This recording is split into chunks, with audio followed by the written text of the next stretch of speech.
Can Netflix really run all of this? Inside Netflix, I've talked to people. Some of them are actually saying the same question. Do we actually know how to run a sprawling legacy union heavy studio? Warner Brothers isn't a tech acquisition. It is a living ecosystem, 35,000 employees, entrenched workflows, theatrical distribution pipeline, international broadcasters, deeply human creative cultures. Here's what gets even more interesting. Some people I've talked to believe that Netflix isn't even understand how to grapple with Warner's business, how to make money, how many people it takes, how political the process is in Hollywood, how chaotic it can be developing a feature film or a premium drama. Netflix built itself on predictability. Warner Brothers runs on chaos. This marriage might require therapy, and there's a history of mergers in Hollywood that do not work and subsequently had to be unwound.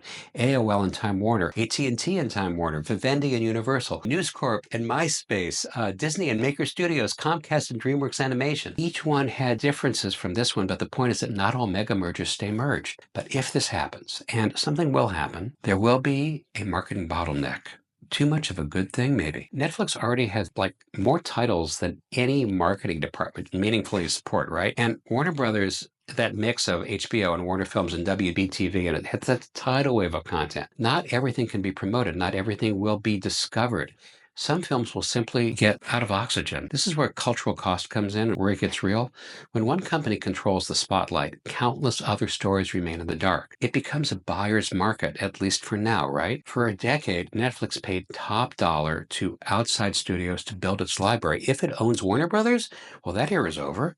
It won't need to buy as much external content. And when it does, it doesn't need to overpay. Independent filmmakers and small studios, people who are already struggling, they're going to feel this first. Fewer buyers, harder terms, less competition, lower prices. A supersized Netflix doesn't just change the business, it changes the bargaining power of everyone who creates for a living.